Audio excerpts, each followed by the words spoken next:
नमस्कार, आप देख रहे हैं न्यूज़ फॉर नेशन और मैं स्वाति पांडे आपके साथ। कहते हैं जाको राखे साइया मार सके ना कोई, यानी अगर आपके ऊपर भगवान ईश्वर की कृपा हो तो आपका कोई बाल भी बांका नहीं कर सकता है। ऐसा ही कुछ पटना में बीते दिन हुआ, जब एक पटना में स्टोन कारोबारी के घर 4 अपराधी पहुंच जाते हैं। उन्हें मारने के लिए हथियारों से लैस ये अपराधी, इन्हें 3 लाख रुपए की सुपारी मिली रहती है और ये अपराध स्टोन कारोबारी जो है उन्हें मारने के लिए पहुंचते हैं। लेकिन गनीमत की बात ये रहती है कि स्टोन कारोबारी जो है वो मौके पर रहते ही नहीं है, अपने दुकान पर रहते ही नहीं है। अगर वो अपने दुकान पर होते तो निश्चित रूप से उनकी मौत हो गई होती, उनकी हत्या कर दी गई होती। अब ये फरार 4 अपराधियों का पूरा करतूत जो है वो सीसीटीवी कैमरे पर रिकॉर्ड हो गया और अब पटना पुलिस इन अपराधियों की तलाश में है। पटना में स्टोन कारोबारी जय सिंह की हत्या होनी थी। उनकी हत्या करने के लिए ही 5 अपराधी हथियार से लैस होकर पहुंचे थे। इनमें 2 अपराधियों के पास पिस्टल थी, जबकि बाकी के पास चाकू जैसा धारदार हथियार था। इनमें से एक अपराधी के मोबाइल में कारोबारी जय सिंह का फोटो था। वो बार बार कारोबारी के स्टाफ को जय सिंह का फोटो दिखा रहा था और पूछ रहा था कि ये कहाँ है।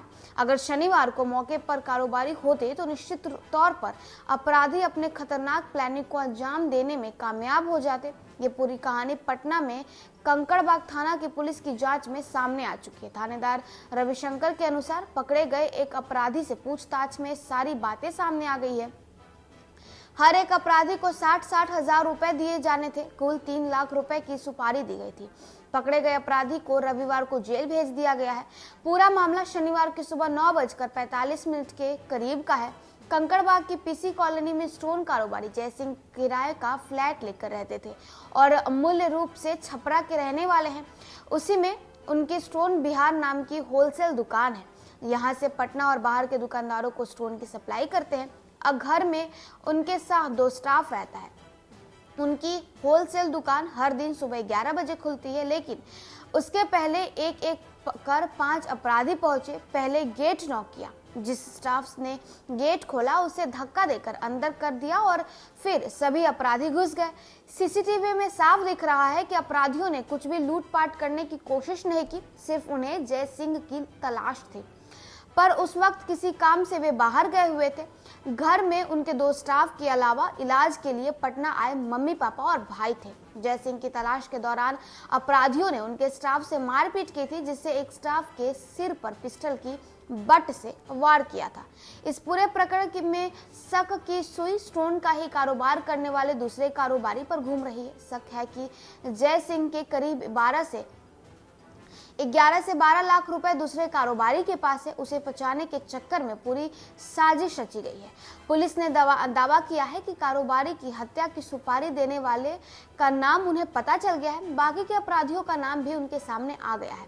कुल 4 अपराधी की तलाश है। उनकी गिरफ्तारी के लिए छापेमारी भी चल रही है। जिस घर में जय सिंह किराए पर रहते थे और जहां अपराधी उनकी हत्या करने पहुंचे थे, वो घर मुख्यमंत्री नीतीश कुमार के रिश्तेदार असीम सिंह का है। 8 दिसंबर को असीम सिंह की मां के निधन पर हुए श्राद्ध क्रम में मुख्यमंत्री शामिल भी हुए थे। जिस वक्त अपराधी आए थे उस दरमियान वो भी अपने घर पर नहीं थे। बाहर जब वो काम कर रहे थे तब उनकी पत्नी ने कॉल किया और घटना की जानकारी दी थी। उसके बाद वो वापस लौटे। रविवार को भी वो थाना गए।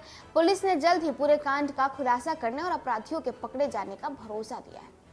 तो देखिए, पटना के स्टोन कारोबारी जय सिंह की पूरी उनकी हत्या की पूरी साजिश रची जाती है। उनके घर पर 4 अपराधी जो है वो कट्टे और अपराधियों पिस्टल से धारदार हथियार से लैस होकर पहुंचते हैं और बार बार जय सिंह के स्टाफ से जय सिंह के बारे में पूछते हैं, उनका फोटो दिखाकर पूछते हैं कि ये कौन है और ये कहाँ है करके पूछते हैं। हालांकि जय सिंह उस वक्त अपने घर पर नहीं मौजूद रहते हैं और यही कृपा रहती है उनके ऊपर कि वो बच जाते हैं। अब पुलिस को इन अपराधियों की तलाश है और पुलिस ने ये भरोसा जताया है कि जल्द से जल्द अपराधियों को ढूंढ लेगी और कड़ी से कड़ी सजा दिलवाएगी। तो चलिए, इस खबर में बस इतना ही। और भी वीडियोस और अपडेट्स के लिए आप देखते रहे न्यूज़ फॉर नेशन।